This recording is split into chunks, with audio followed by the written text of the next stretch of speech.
نحمده ونستعينه ونستغفره ونؤمن به ونتوكل عليه ونعوذ بالله من شرور أنفسنا ومن سيئات أعمالنا من يهده الله فلا مضل له ومن يضلل فلا هادي له ونشهد أن لا إله إلا الله وحده لا شريك له ونشهد أن سيدنا مولانا محمدا عبده ورسوله صلی اللہ علیہ وعلى آلہ وصحابہ واتباعہ وذریاتہ واہل بیتہ اجمعین وبارک وسلم تسلیما کثیرا کثیرا اما بعد فاعوذ باللہ من الشیطان الرجیم بسم اللہ الرحمن الرحیم وذکر فإن الذکریٰ تنفع المؤمنین صدق اللہ مولانا العظیم۔ میرے بھائیوں، عزیز دوستو، ہم لوگ سب ایک ہی کشتی کے سوار ہیں اور ہماری سب کی ضرورت وہ ایک ہی ہے۔ جن باتوں کی مجھے ضرورت ہے ان کی آپ کو، اور جن کی آپ کو ضرورت ہے اس کی ضرورت مجھ کو بھی ہے۔ اس لیے میں تھوڑا اس سلسلے میں پس و پیش کر رہا تھا کہ میں حضرات اساتذہ کرام سے کیسے بات کروں گا، کیا بات کروں گا۔ تو یہاں حاضر ہونے سے بہت پہلے، کچھ ہی وقت پہلے، میں نے حضرت اقدس تھانوی رحمۃ اللہ علیہ کا تذکرہ جامع المجددین، حکیم الامت مجدد الملت حضرت مولانا مولوی شاہ محمد اشرف علی تھانوی رحمۃ اللہ علیہ، وہ میں نے ایسے کھول کر اسی نیت سے دیکھا کہ کوئی ایسا مضمون مجھ کو مل جائے جو میرے واسطے بھی مفید ہو اور آپ بھائیوں کے لیے مفید ہو۔ میں اس کو ہی کتاب سے پڑھوں گا، کوئی بات میرے ذہن میں آئی تو عرض کروں گا، یا پھر اسی کو پڑھنے پر میں اکتفا کروں گا۔ یہ وقت بھی آپ حضرات کے مطالعے کا ہے، اکثر حضرات کے لیے، لیکن اب آپ کے ادارے نے اس کو طے کر دیا ہے، اس لیے میں نے اس میں کوئی ادھر ادھر کی بات نہیں کی، اسی کو میں پڑھتا ہوں۔ حضرت کی طرف سے یہاں ہے چند وصیتیں اور مشورے، چند وصیتیں، چند مشورے ہیں، اسی کو آپ سن لیجیے۔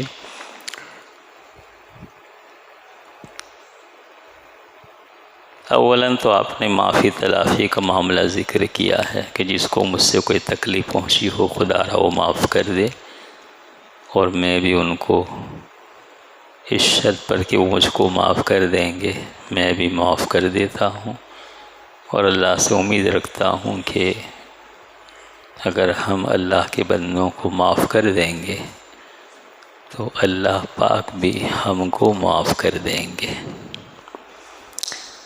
یہ بزرگوں کی آخری عمر میں ایک فکر آخرت، اللہ کے حضور محاسبے کا فکر دامن گیر ہوتا ہے۔ ہمارے حضرت شیخ رحمۃ اللہ علیہ نے بھی کئی سال پہلے سے اعلان کرنا شروع کر دیا تھا اسباق میں کہ میری ذات سے جس کسی کو کوئی تکلیف پہنچی ہو یا تو بدلہ لے لے یا معاف کر دے۔ حتیٰ کہ بعض اخباروں میں بھی آپ نے یہ اپیل شائع کر دی تھی کہ وہ میرے جاننے ماننے والے جتنے لوگ ہیں، طلباء ہوں، مریدین ہوں، مجازین ہوں، سب کو یہ اطلاع دیتا ہوں کہ میری طرف سے کوئی قولی فعلی کوئی سی تکلیف پہنچی ہو خدا را مجھ کو معاف کر دیں۔ حقوق العباد کا مسئلہ ہے نا، اس لیے حقوق العباد تو معافی تلافی ہی سے معاف ہوتے ہیں۔ اللہ پاک بھی تقریباً معاف نہیں کرتے ہیں، کبھی کر بھی دیتے ہیں، اور ان کو اس کے عوض جنت کے محل دکھاتے ہیں کہ بولو فلاں بندے کو تم معاف کر دو تو جنت کی یہ نعمتیں تم کو ملیں گی، منظور ہے۔ ظاہر بات ہے وہ تھوڑی سی تکلیف دنیا کی، اس کے عوض اگر جنت کے محلات مل رہے ہوں تو کون چھوڑے گا، وہ کہے گا اچھا۔ تو اس طرح اللہ پاک حقوق العباد بھی معاف کرانا چاہیں تو معاف کرا سکتے ہیں، لیکن حقوق العباد کے باب میں یہی کہا جاتا ہے کہ یا تو اس کا بدل پیش کر دو یا معافی تلافی کرا لو، اس کے سوا اس کا کوئی علاج نہیں ہے۔ یہ معافی تلافی جو ہے بہت اچھی چیز ہے اور بہت سکون کی چیز ہے، ورنہ ایک آدمی کی طرف سے اگر کوئی مسئلہ پیش آ گیا اور آپ کو دلی تکلیف ہو گئی تو اب اگر آپ اس کو معاف نہیں کریں گے تو ہمہ وقت دل پریشان رہے گا، جب جب خیال آئے گا پریشانی رہے گی، جب جب خیال آئے گا پریشانی کہ اس نے ایسا کیا تھا۔ یا تو خود انتقام لے سکتا ہے تو انتقامی کارروائی کرے گا، موقع کا منتظر رہے گا۔ اب اتنی مدت تک اس کا دل مخلوق سے مشغول رہے گا، اللہ سے جیسی توجہ رہنی چاہے ویسی نہیں رہے گی، تو بہت بڑا نقصان ہے یہ توجہ اللہ میں خلل واقع ہو جائے اور آدمی دوسرے سے انتقام لینے کی فکر میں پڑا رہے، یا پھر خود انتقام نہیں لے سکتا تو انتظار میں رہے گا کہ کب اس کو نقصان ہو، کب نقصان ہو، اور وہ تو اللہ چاہیں گے تو ہوگا، ویسے ہوتا بھی نہیں ہے۔ اس لیے معافی تلافی سب سے بڑھیا چیز ہے۔ جب شیطان آ کر دلائے گا خیال کہ اس نے تجھے گالی دی تھی، ہاں کہ بھئی وہ تو میں نے معاف کر دیا، دی تھی تو کیا ہوا، دی تھی معاملہ رفع دفع ہو گیا۔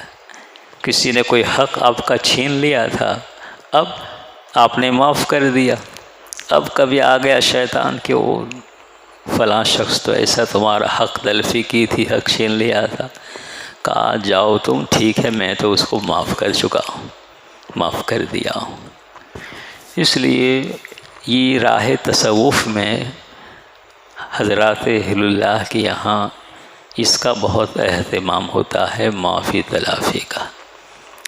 اور یہ مسئلہ لکھا ہے راہ تصوف کا کہ اس راہ میں معافی تلافی پہلا قدم ہے، معافی تلافی پہلا قدم ہے، اس کے بغیر راستہ کھلتا ہی نہیں ہے۔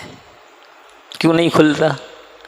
اس لیے کہ جب تک آدمی معافی تلافی کر کے فارغ نہیں ہو جائے گا وہاں تک اس کا دل الجھا رہے گا مخلوق میں، جیسی توجہ اللہ ہونی چاہیے ویسی توجہ اللہ ہوگی نہیں۔ اس لیے معافی تلافی کے بغیر راستہ کھلتا نہیں ہے۔ اس لیے میرے بھائیوں، مجھے بھی عہد کرنا چاہیے، آپ بھائیوں کو بھی، کہ اب انشاءاللہ اپنا سلسلہ زندگی کا معافی تلافی والا رہے گا۔ کوئی کچھ کر دے کیا ہو گیا بھائی، اس نے بھی کیا ہے، مقدر سے کیا ہے، وہ بھی مجبور ہے، کیا کر لو گے؟ ایسا لکھا ہی ہے کہ وہ تم کو گالی دے، ایسا لکھا ہی ہے کہ تھپڑ مار دے، اب کیا کرے گا؟ تو ہے نہیں۔ تو حضرت مفتی احمد صاحب خانپوری دامت برکاتہم کو ایک بائک والے پولیس نے ٹکر مار دی تھی، تو پاؤں ٹوٹ گیا تھا، ٹکڑے اس پاؤں کے ہو گئے تھے۔ سب نے بہت چاہا کہ اس کو پکڑو، اور اس کو شراب پیا ہوا تھا اور اس پر کیس کر دو، اس کی پٹائی کر دو۔ مفتی صاحب نے کہا کہ بھائی بس بھائی، نہیں، کچھ نہیں، کچھ نہیں، یہ تو میرا پاؤں ٹوٹنے ہی والا تھا، وہ ٹوٹنے والا تھا، اس کے معرفت ٹوٹ گیا، اب اس کو کیا؟ یہ اہل اللہ کا عملی نمونہ ہے میرے بھائی، یہ ہمارے حضرت مفتی صاحب ہیں۔ اس کو جانے، اس کو پتہ ہی نہیں چلا کچھ، نہ یہاں سے کسی کو کچھ کہنے دیا، نہ اس پر کوئی کیس ہوا، بلکہ نہ اس کو پکڑا، نہ اس کو برا بھلا کہلوایا، کچھ نہیں، تھا کہ وہ تو میرا پاؤں ٹوٹنے والا تھا بس، اب اس کی ٹکر سے ٹوٹ گیا، مقدر یہی تھا، کیا کر لوں گا؟ جانے دو، اس کو کوئی حرج نہیں ہے۔ حضرت اقدس تھانوی رحمۃ اللہ علیہ اپنی خانقاہ میں آرام کر رہے تھے۔ وہ خلافت اور کانگریس کا زمانہ تھا، سیاسی اختلافات بہت زیادہ تھے، تو دوپہر کے وقت جب کہ سب اپنے اپنے کمروں میں آرام کر رہے تھے، ایک شخص آیا اور حضرت کے سر پر ایسے بڑا تھیلا سا ڈال کے گلا گھونٹ دیا ایک دم سے، یعنی ارادہ تھا کہ ختم کر دو۔ وہ تو اللہ کو منظور، جو حضرت کی آواز ایسی گھٹی ہوئی نکلی تو دو چار آدمی جاگ گئے اور اس کو پکڑ لیا، حضرت کو بٹھایا، اور سب نے چاہا کہ اس کو تھانے میں لے چلتے ہیں، رپورٹ کر دیتے ہیں، کیس کر دیا۔ حضرت کہا کہ ارے چھوڑو، کوئی پاگل سا بھی معلوم ہوتا ہے، یہ کہہ دیا، اس کو چھوڑ دیا۔ کہا کوئی پاگل سا آدمی معلوم ہو، کوئی پاگل تھوڑا ہی تھا، وہ تو قصد و ارادے سے کسی کا سکھایا پڑھایا آیا ہوا تھا، لیکن حضرت نے سب کو یہ کہہ کر ٹھنڈا کر دیا کہ کوئی پاگل سا آدمی معلوم ہوتا ہے، جانے دو۔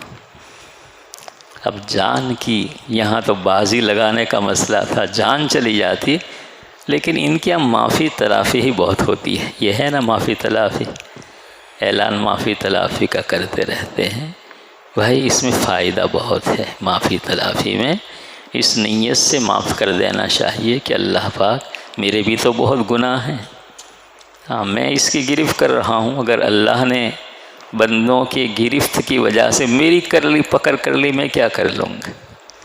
تو یہاں تو اللہ پاک سے گزارش کو منہ رہے گا کہ باری تعالیٰ میں نے تیرے سارے بندوں کو معاف کر دیا، تو مجھ کو معاف کر دینا۔ یہ بہت اچھا ذریعہ ہے اپنے گناہوں کو معاف کرانے کا، دوسروں کو معاف کر کے اپنے بھی پہاڑ جیسے گناہ ہیں، بڑے بڑے گناہ ہیں بھائی، اور اللہ چاہے تو کسی چیز پر پکڑ سکتے ہیں، تو اللہ کی پکڑ سے حفاظت کے لیے اللہ کے بندوں کے ساتھ معافی تلافی کا معاملہ کرنا بہت مؤثر ہے، بہت مفید ہے، اور دل میں کینہ، کپٹ، بغض، عداوت، یہ سب ختم ہو جائے گا۔ معافی تلافی کرنے سے دل صاف ہو جائے گا، اور اللہ کے بندوں پر رحم کرنے سے اللہ پاک سے قوی امید ہے کہ جب بندوں کو، ایک قرض دار کا قصہ لکھا ہے بخاری شریف میں کہ اس کا انتقال ہوا، تو بیپاری تھا، قرض دار نہیں بیپاری تھا، تو اس نے یہ کہا کہ جب میرا انتقال ہو جائے تو میرے جسم کو جلا دینا، اور ہڈیاں جو جلی ہوئی اس کو پیس دینا، اور اس راکھ کو سمندر میں اڑا دینا، یا کوئی زیادہ ہوا والا دن ہو تو اڑا دینا اس کو۔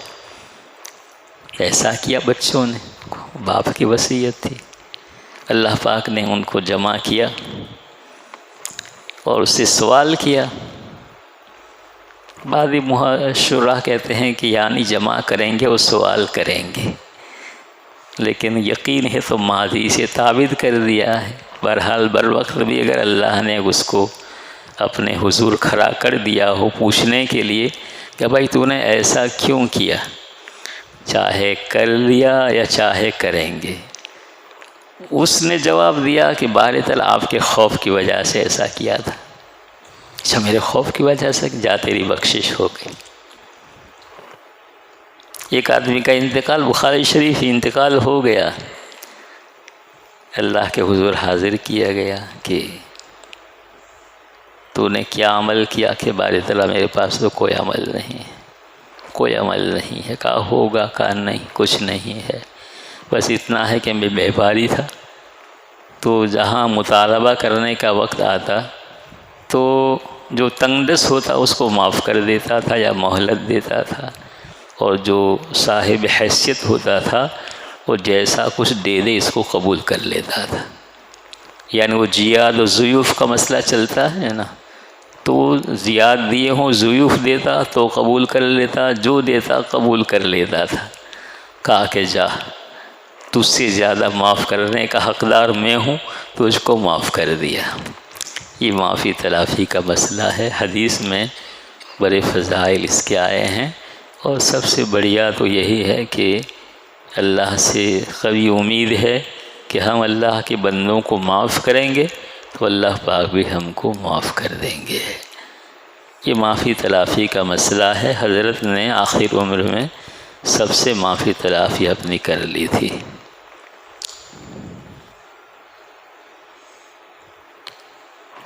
اس جنس کی کوتاہیاں جو دوسروں سے میرے حق میں ہو گئی ہوں، بطیب خاطر گزشتہ اور آئندہ کے لیے محض خدا تعالیٰ کو راضی کرنے کو اور اپنی خطاؤں کی معافی کی توقع پر وہ سب معاف کرتا ہوں۔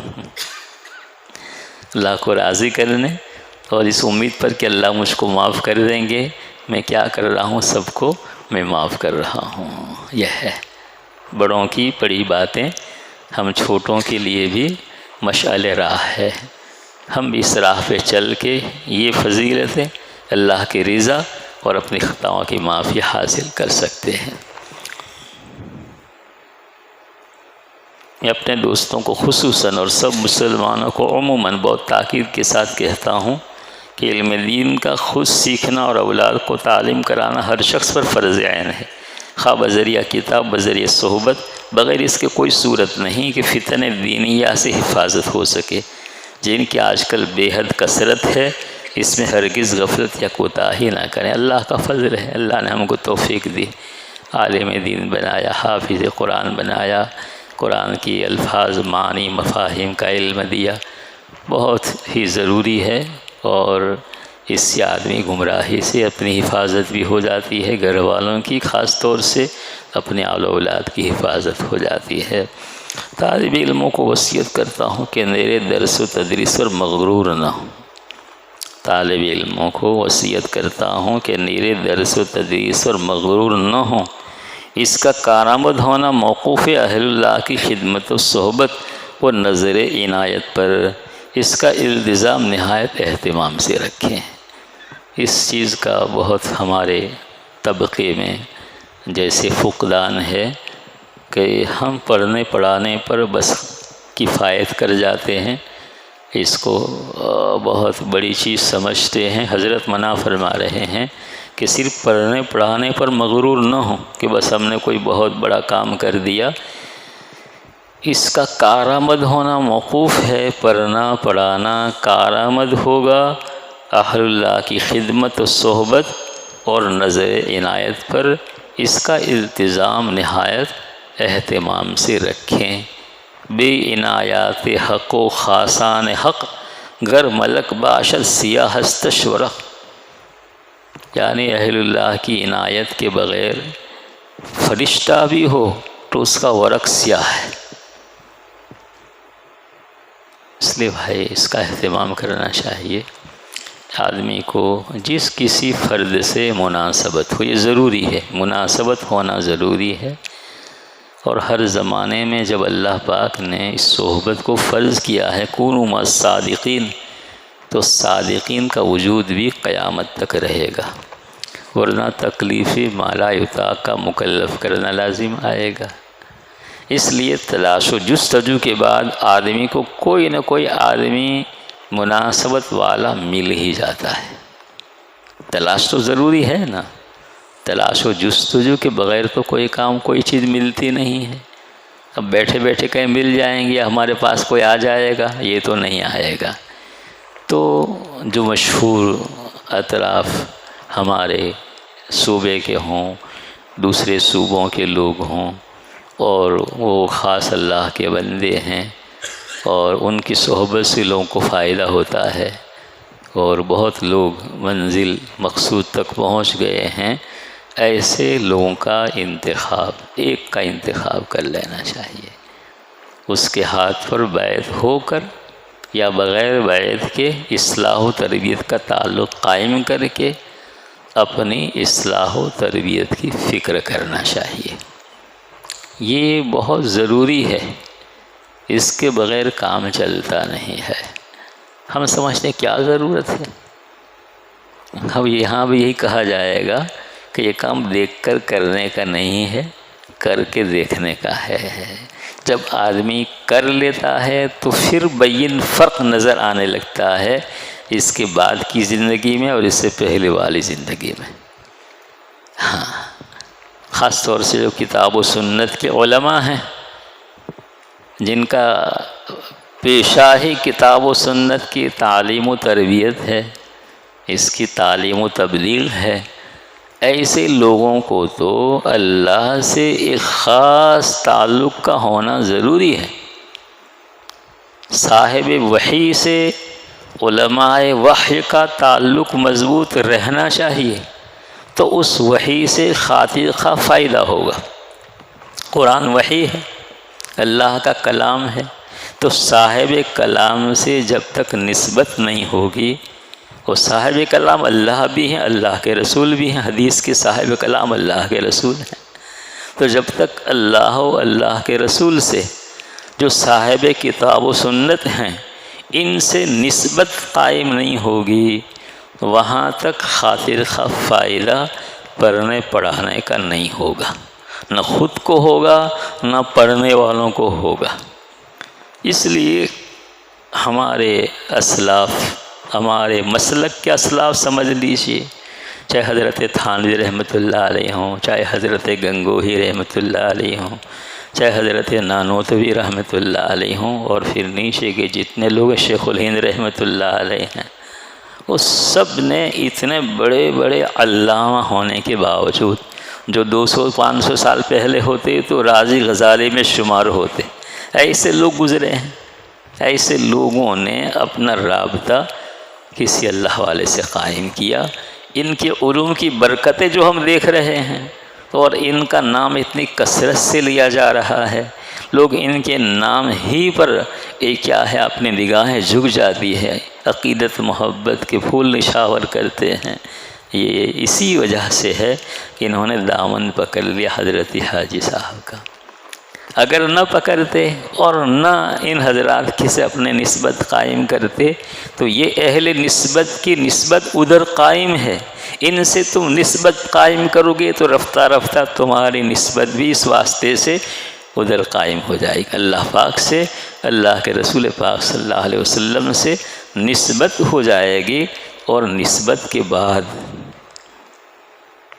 نسبت تو چاہیے نا، میاں بیوی میں نسبت قائم ہو جاتی ہے تو اولاد وجود میں آتی ہے۔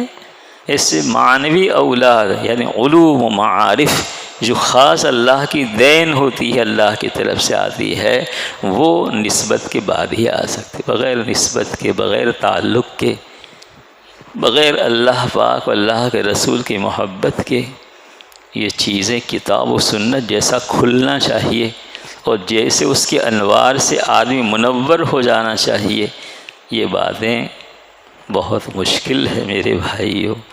اس لیے جو حضرت فرما رہے ہیں کہ میرے درس و تدریس پر مغرور نہ ہوں، جب تک اہل اللہ کی صحبت، نظر عنایت اس پر نہیں ہوگی، وہاں تک یہ علوم پڑھنا پڑھانا کارآمد نہیں ہوگا۔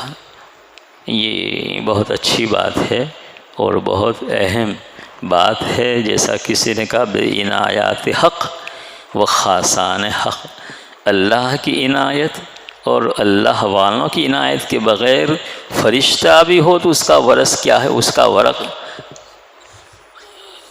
سیاہ ہے۔ اس لیے اپنے ورق کو روشن کرنا چاہتے ہو، ورق حیات کو روشن کرنا چاہتے ہو تو یہ اللہ کی عنایت ضروری ہے اور خاصان حق کی عنایت ضروری ہے۔ خاصان حق کی عنایت ہوگی تو حق تعالیٰ کی بھی عنایت ہو جائے گی۔ جی، اس کے بعد مدرسے کا مسئلہ آپ نے لکھا ہے کہ میں نے مدرسے کا جو نظام یہاں قائم کیا ہے، میرے بعد بھی اس کو باقی رکھیں اور مدرسے کی خدمت کی جس کو توفیق دے اللہ، اس کے طرز کو، جس کا ایک محتم بشان جزو تربیت و اصلاح، تربیت اور اخلاق و اصلاح نفس نہ بدلے، انشاءاللہ تعالی اس میں بہت خیر و برکت کی امید ہے۔ حضرت کا مدرسہ جو تھا، وہاں جہاں کتاب و سنت کی تعلیم تھی، وہاں تربیت اور اصلاح نفس کا بہت زیادہ اہتمام تھا، طلباء کی اصلاح و تربیت کا اہتمام تھا۔ حضرت یہ فرما رہے ہیں کہ میرے بعد جو مدرسہ میں نے جس انداز سے قائم کیا ہے اس انداز پر اس کو رہنے دیں، یعنی اس مدرسے کا تعلیم و تربیت اور اصلاح نفس ایک اہم جز ہے، اس جز کو نہ بدلیں تو انشاءاللہ بہت زیادہ خیر و برکت ہوگی۔ یہ حضرت فرما رہے ہیں، حکیم الامت فرما رہے ہیں، عارف باللہ کہہ رہے ہیں۔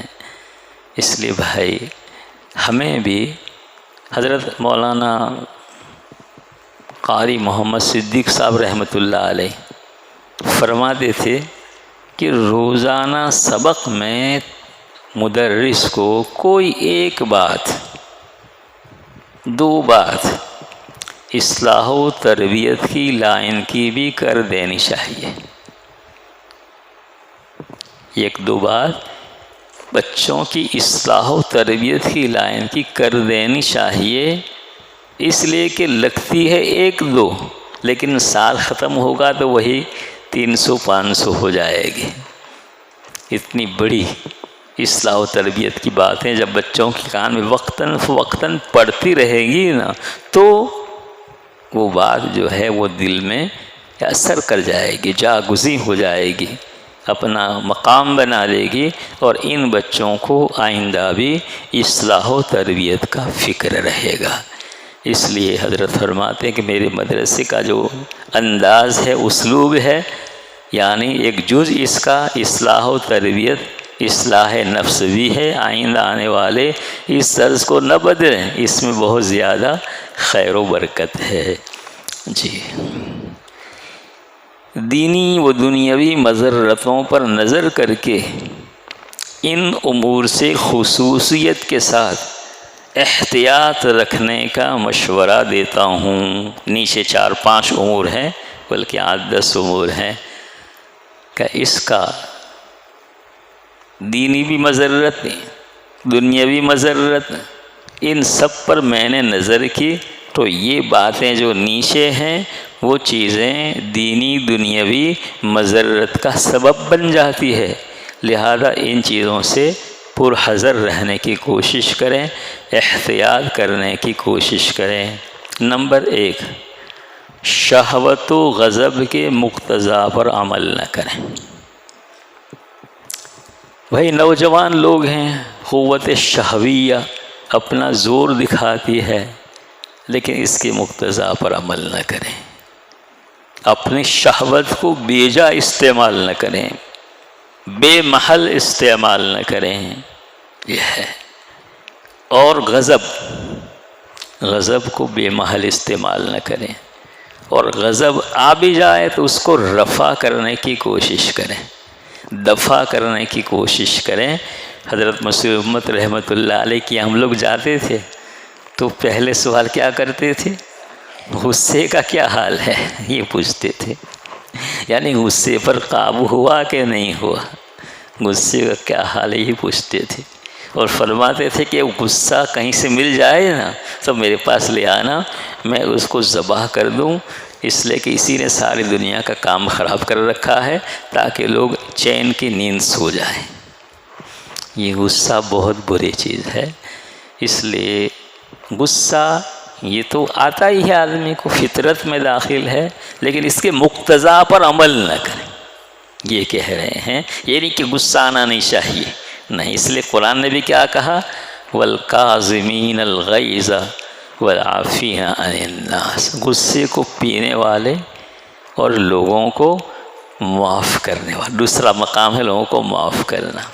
غصہ آیا کسی پر اس لیے کہ کسی نے نازیبہ حرکت کی، برا بھلا کہہ دیا، مسئلہ ہو گیا، اب غصہ آ گیا تو الکاظمین الغیظ، غصہ آنا تو ضروری ہے نا۔ اب بغیر غصے کے تو آدمی پھر کیا بن جائے گا؟ وہ کیا ہے، دیوس بن جائے گا، غصہ ہی نہیں آتا اس کو، غصہ تو آئے گا بے موقع بے محل باتوں پر، لیکن اصل اس کے مقتضا پر عمل نہ کرے۔ یعنی غصہ آیا کہتا ہے کہ 2 تھپڑ مار دو، کہا نہیں، اعوذ باللہ پڑھ لو، ٹھنڈا پانی پی لو، کھڑے ہو بیٹھ جاؤ، بیٹھے ہو لیٹ جاؤ، غصہ رفع کرنے کی شکلیں بیان کی ہے نہیں کی ہے؟ تو غصہ آئے تو اس سے مقتضا پر عمل نہ کرے۔ غصہ تو آتا ہی، سب کو آتا ہے، لیکن بعض مقتضا پر عمل کرتے ہیں اور غصے کی وجہ سے زیادتی کر جاتے ہیں، زندگی پر پچھتاتے رہتے ہیں۔ ہاں، اس لیے اس کے مقتضا پر عمل نہ کرے۔ تو شہوت اور غضب کے مقتضا پر عمل نہ کریں جی۔ والعافین عن الناس اور بڑا مقام ہے، اور پھر اس کے بعد واللہ یحب المحسنین، تیسرا تو سب سے اعلیٰ مقام ہے کہ بجائے معاف کر دینے کے اس کے ساتھ احسان کا معاملہ کرے، اس کو ہدیہ تحفہ دے۔ کون کرے گا بھائی؟ ہونا چاہیے۔ ادفع بالتی ہی احسن فاذا الذی بینک وبینہ عداوۃ کأنہ ولی حمیم، لیکن وما یلقاها الا الذین صبروا وما یلقاها الا ذو حظ عظیم۔ وہ کر سکتا ہے، اللہ کی طرف سے بڑا نصیبے والا آدمی ہو، خوش قسمت آدمی ہو، وہی کر سکتا ہے۔ ادفع بالتی ہی احسن، دفاع کرو بالتی احسن، بأحسن طریق اس کو دفاع کرو، یہی ہے واللہ یحب المحسنین۔ بدیرہ بدی سہل باشد جزا، اگر مردی احسن الی من اساء۔ بدی کا بدلہ بدی سے دینا بہت آسان ہے نا۔ ہاں، جانور بھی ایک سینگ مار دیا، وہ سامنے والے کو سینگ مارتا ہے، تو میرے آپ میں فرق کیا ہوا؟ جانور میں مجھ میں فرق کیا ہوا؟ اگر تم مرد ہو تو احسن الی من اساء، احسان کرو اس کے ساتھ جو تمہارے ساتھ برائی کا معاملہ کرتا ہے۔ سل من قطعک واعف عمن ظلمک، یہ مسئلہ ہے۔ تو شہوت و غضب کے مقتضا پر عمل نہ کریں۔ تعجیل نہایت بری چیز ہے، جلد بازی بہت بری چیز ہے۔ ایک دم سے کوئی فیصلہ نہ کر لے، غور کر کے سوچ کر سمجھ کر کسی سے مشورہ کر کے آدمی کو کوئی فیصلہ کرنا چاہیے۔ عجلت شیطان کی طرف سے ہے، والتأنی من الرحمن، العجلۃ من الشیطان والتأنی من الرحمن۔ اس لیے بھائی کسی کام میں عجلت جلد بازی نہیں کرنا چاہیے، بے مشورہ کوئی کام نہ کریں، اپنا کوئی مشیر رکھیں، اپنا کوئی مشیر بنائے رکھیں جس پر آپ کو اعتماد ہو، جس کی باتوں پر عمل کر کے آپ کو کامیابی ملی ہو، ایسا کوئی مشیر بنا کر آدمی رکھے اور موقع پر اس سے مشورہ کرے۔ ایک لڑکا تھا ہمارے یہاں، وہ فارسی دوم میں پڑھتا تھا، دوپہر میں میرے گھر آیا، ایسے دروازہ کھٹکھٹایا، بالکل میں سو رہا تھا۔ اس نے کہا کہ میں نے کہا کون؟ کہا فلاں۔ میں نے دروازہ کھولا، کہا کیا کام ہے اس سے دوپہر میں؟ کہا کہ مشورہ کرنا ہے۔ نیند میں سے اٹھا کر مشورہ کیا مشورہ؟ ابھی کیا مشورہ کرے گا؟ کہ میں بھاگ جانا چاہتا ہوں، آپ بتلائیے بھاگو یا نہ بھاگو، کیا کروں؟ کیسا اچھا بچہ تھا، کیسا اس کو رنج صدمہ ہوا ہوگا اور کیا تکلیف ہوئی ہوگی، بھاگ جانا چاہتا ہوں، تو آپ بتلائیے کیا کروں؟ میں نے کہا ابھی تم جاؤ مسجد میں بیٹھو، 2 رکعت پڑھو اور دعا کرو، میں ظہر میں آتا ہوں، پھر ہم لوگ بیٹھ کے مشورہ کریں گے۔ وہ پھر میں گیا نماز میں، پھر بیٹھا، سمجھایا اس کو کیا تکلیف ہے۔ میں نے کہا دیکھو تم نے مشورہ کیا بھاگنے کا، اللہ نے اس میں خیر رکھ دی۔ پھر بہت بڑا مفتی بنا، بہت اچھے اعلیٰ قسم کا مفتی بن گیا بعد میں۔ ایسے ہوتا ہے، تو بعض بچے ایسے ہوتے ہیں جو بھاگنے کا بھی مشورہ کرتے ہیں، لیکن اللہ پاک اسی میں خیر برکت رکھ دیتے ہیں بھائی جی۔ اس لیے بے مشورہ کوئی کام نہیں کرنا چاہیے۔ کوئی تو آدمی دنیا میں کوئی تو ہو نا جس پر اعتماد ہو، یا ساری دنیا بے اعتماد ہے؟ نہیں بھائی، کوئی تو اپنا معتمد ہونا چاہیے، اور جس سے وقت پر آدمی کیا کر لیا کرے، مشورہ کر لے۔ میں نہیں کہتا، کون کہتا ہے؟ حکیم الامت فرماتے ہیں غیبت قطعاً چھوڑ دیں،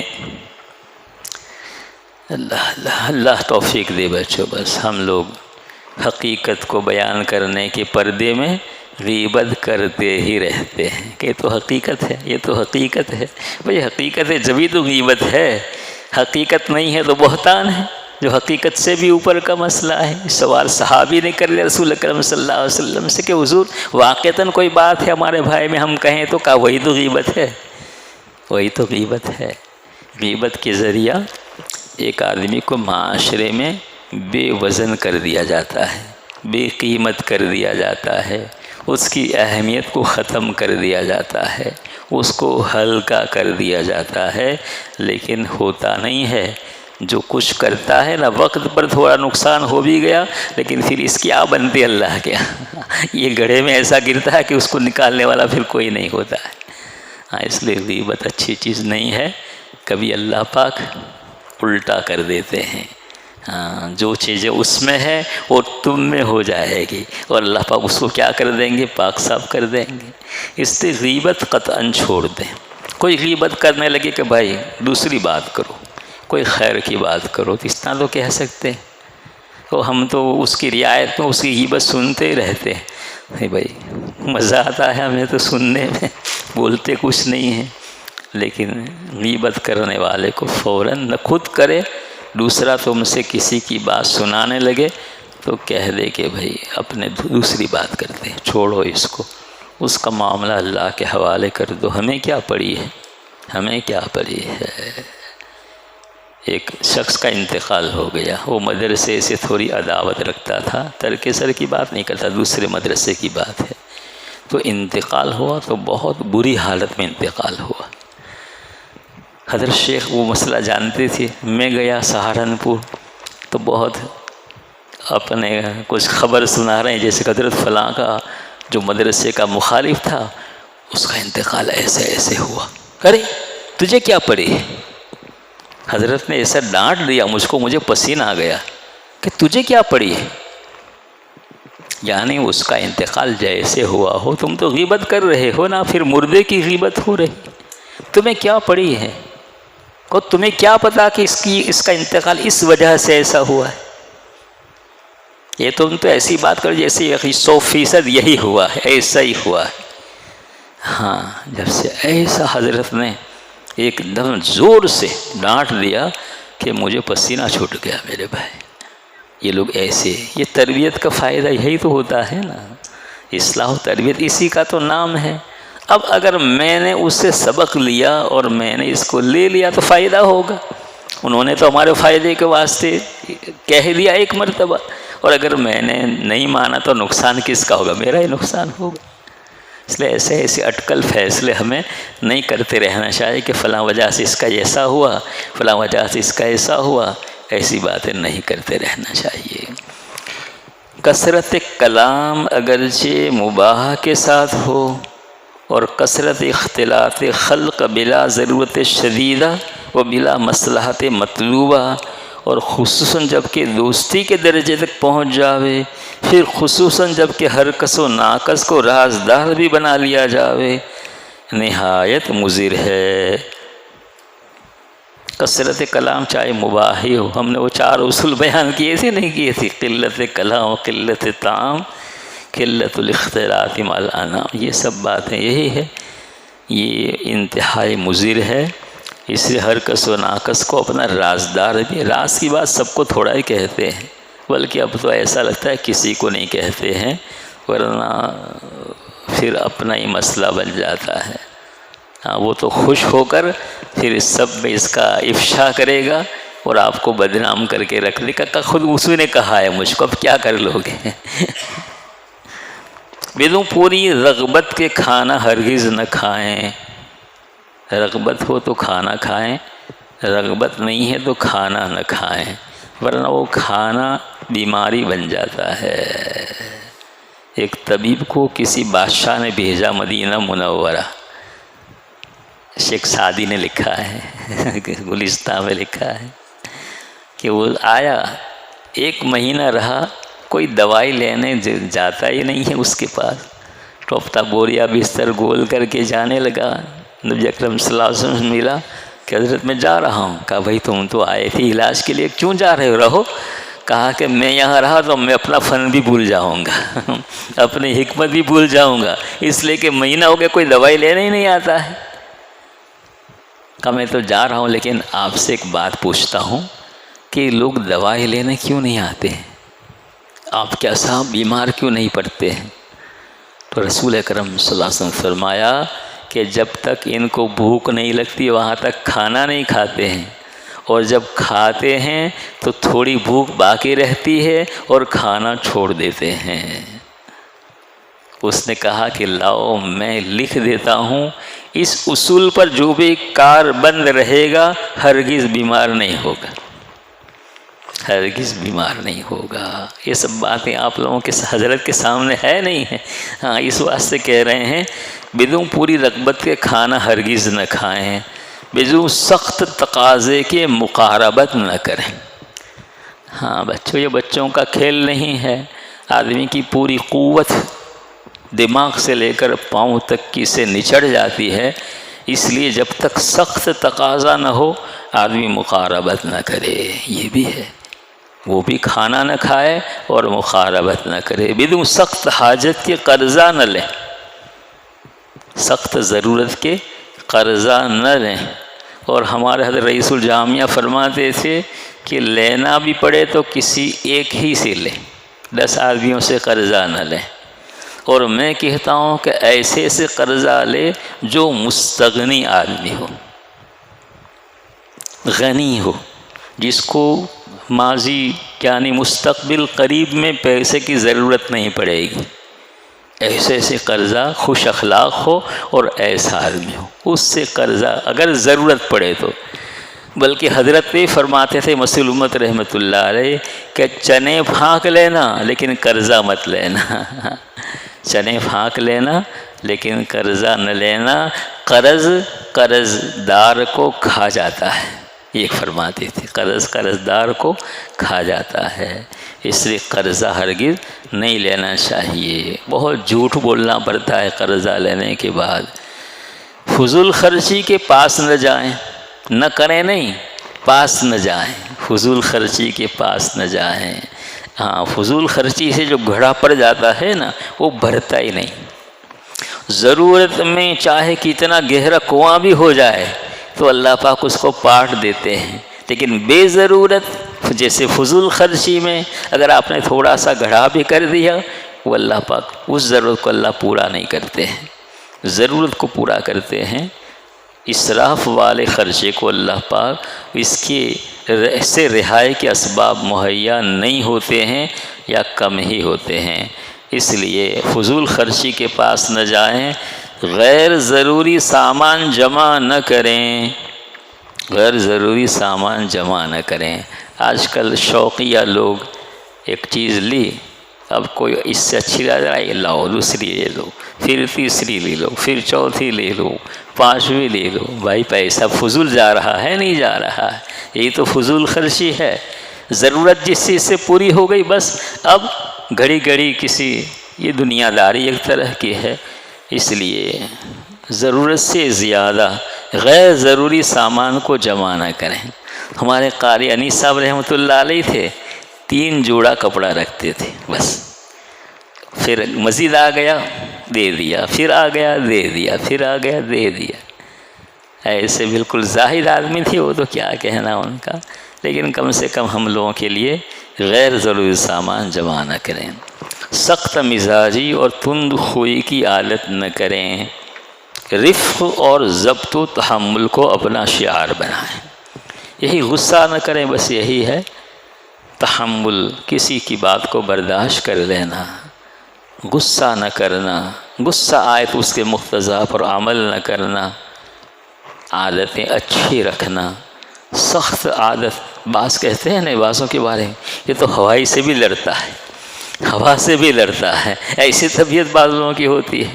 نہیں بھائی ایسا نہیں ہونا چاہیے.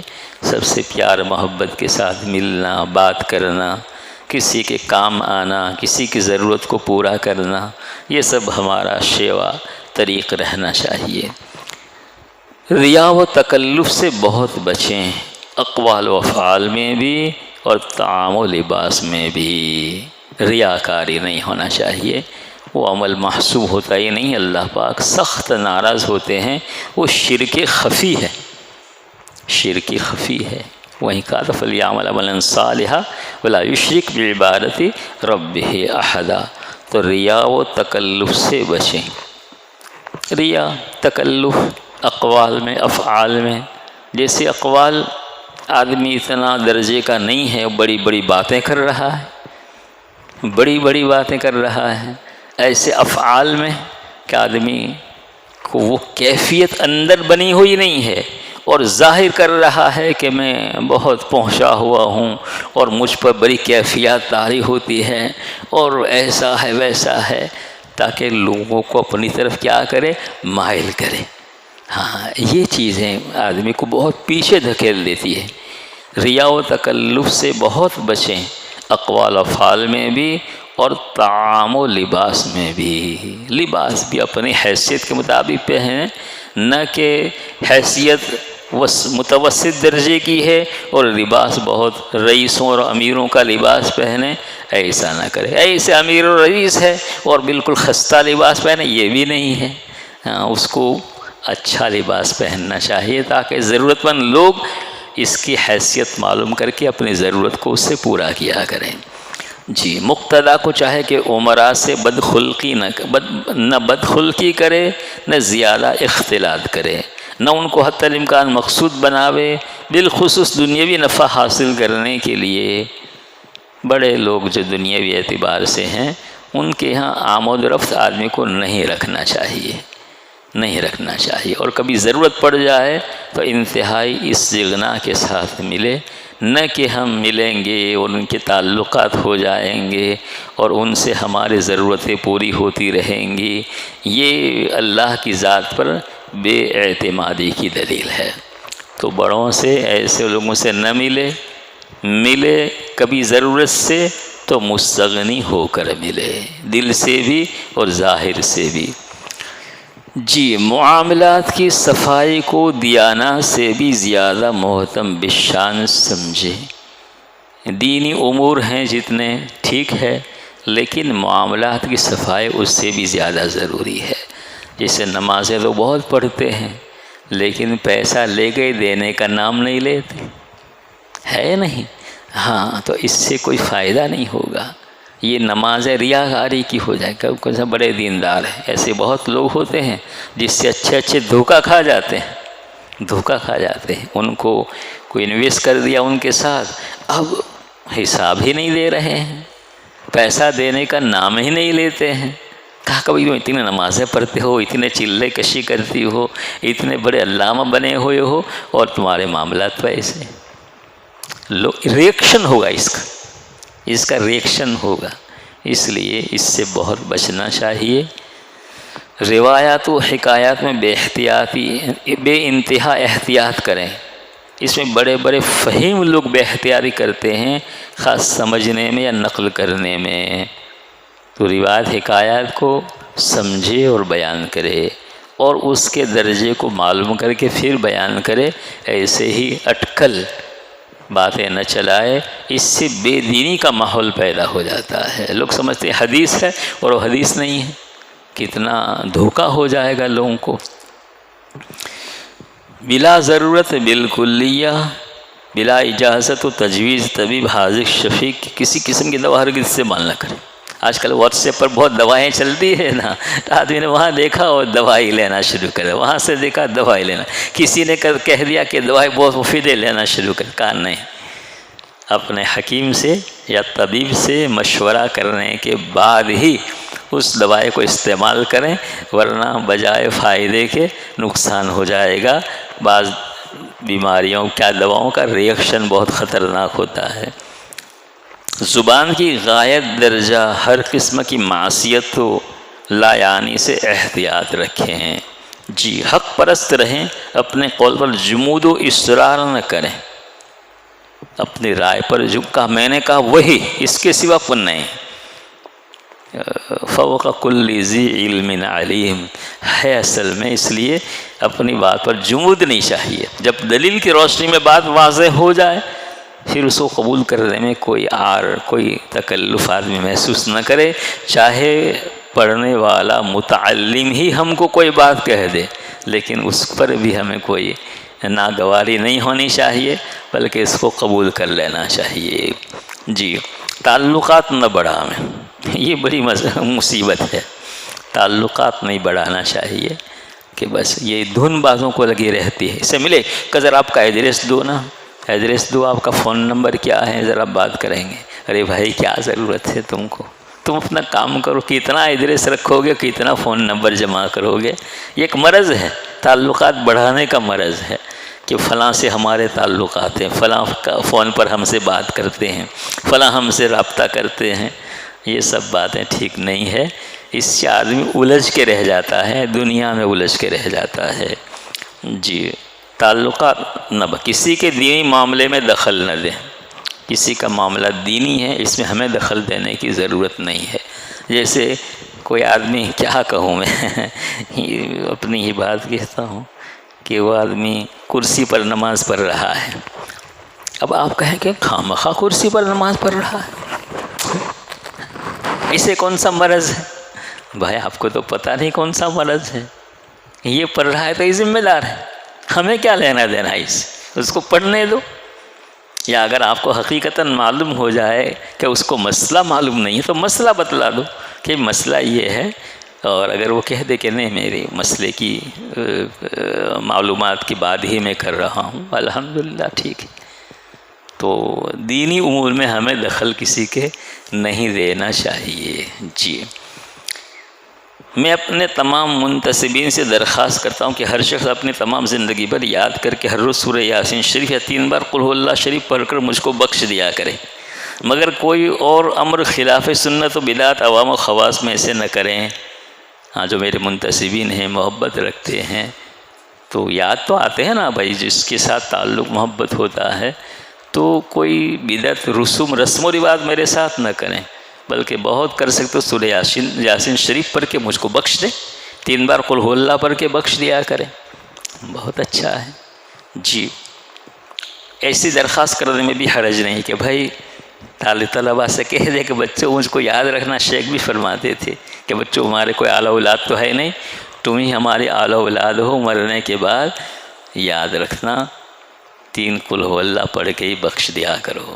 یہ ہے تو ثواب پہنچا دینا چاہیے، صدقہ کرنا چاہیے، اس سے علم و عمل میں خوب برکت ہوتی ہے۔ اپنے اساتذہ مشائخ کے لیے کرتے رہنا چاہیے، حتی امکان دنیا و مافیہ سے جی نہ لگاویں، اور کسی وقت فکر آخرت سے غافل نہ ہوں۔ ہمیشہ اس حالت میں رہیں کہ اگر وقت پیام اجل آ جائے تو کوئی فکر اس تمنا کا مقتضی نہ ہو، لولا اخرتنی الی اجل قریب فاصدق واکن من الصالحین۔ ہر وقت یہی سمجھیں، خاتمہ بالخیر ہونے کو تمام نعمتوں سے افضل و اکمل اعتقاد رکھیں، اور ہمیشہ خصوصاً 5 نمازوں کے بعد نہایت لجاجت و تضرع سے حسن خاتمے کی دعا کیا کریں، اور ایمان جو حاصل اس پر شکر کیا کریں۔ لئن شکرتم لازیدنکم۔ میرے ایصال ثواب کے لیے بھی جمع نہ ہو، اجتماعی ایصال ثواب نہ کریں، منع فرمایا حضرت نے، نہ اہتمام سے نہ بلا اہتمام کی۔ اگر کسی دوسرے اتفاق سے جمع بھی ہو جاویں تو تلاوت وغیرہ کے وقت قصداً متفرق ہو جاویں، اور شخص منفرد بطور خود جس کا دل چاہے دعا صدقہ عبادات نافلہ سے نفع پہنچائے۔ میری مستعمل چیزوں کے ساتھ متعارف طریق سے تبرکات کا سا معاملہ نہ کریں، البتہ اگر کوئی محبت سے شرعی طریق سے اس کا مالک بن کر مخفی طور پر اپنے پاس رکھے، مضائقہ نہیں، اس کا اعلان اور دوسروں کو دکھانے کا اہتمام نہ کیا جائے۔ فقط والسلام، وآخر دعوانا الحمدللہ رب العالمین۔ وہی کچھ نصیحتیں ہیں، وصیتیں ہیں، اگر آپ کو پسند ہے تو میں مولانا سے کہہ دوں گا، اس کی کاپی کر کے آپ حضرات کو سب کو دے دیں گے، اپنے پاس رکھیں گے، اس کو وقتاً فوقتاً دیکھتے رہیں گے۔ نفع کی امید ہے حضرت کی باتوں سے، اللہ کہنے سننے کو قبول کرے اور ہمیں اس سے نفع پہنچائے، مجھے بھی آپ کو بھی اس پر عمل کرنے کی توفیق عطا فرمائے۔ وآخر دعوانا الحمدللہ رب العالمین، صلی اللہ علی النبی الکریم وعلی آلہ وصحبہ۔ سبحان اللہ بحمدہ، سبحانک اللہم بحمدک، نشہد ان لا الہ الا انت، نستغفرک ونتوب الیک۔